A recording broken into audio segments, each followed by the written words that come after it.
क्रान्तिको लागि मेरो एउटा छोरो मर्छ भने मरोस् भनेरै मलाई बुवा आमाले पठाउनु भएको हो। टीका लाएर दसैँको टीकाको दिन हजुर टीका लाएर यस्तो बाबुआमा चाहिँ संसारमा कसैको पाइँदैन थियो होला।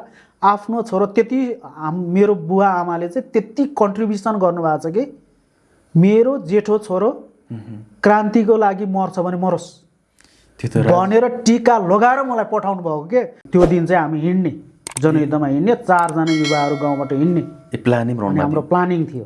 हजुर त्यो दिन चाहिँ प्लान चाहिँ तपाईहरुको मात्रै कि प्यारेन्ट्सको पनि? त्यो चाहिँ प्यारेन्ट्सको पनि थियो। हाम्रो बुबा मम्मी अब सबै फ्यामिली हामीसँगै जम्मा थियौँ। हजुर हैन त्यतिखेर चाहिँ म चाहिँ एउटा कुरा अहिलेसम्म के सम्झिन्छु भन्दाखेरि अब हाम्रो घरभन्दा तल खोला छ, खोलातिरबाट पनि अर्को टोली आएको रहेछ, यता अर्को टोलीले चाहिँ अब लखड्दै लगिसकेपछि अनि तल्लो टोली पनि देखिसकेपछि 2टा टोली जम्काभेट भएर चाहिँ उहाँलाई चाहिँ त्यहीँ गोली हानेर चाहिँ मार्यो।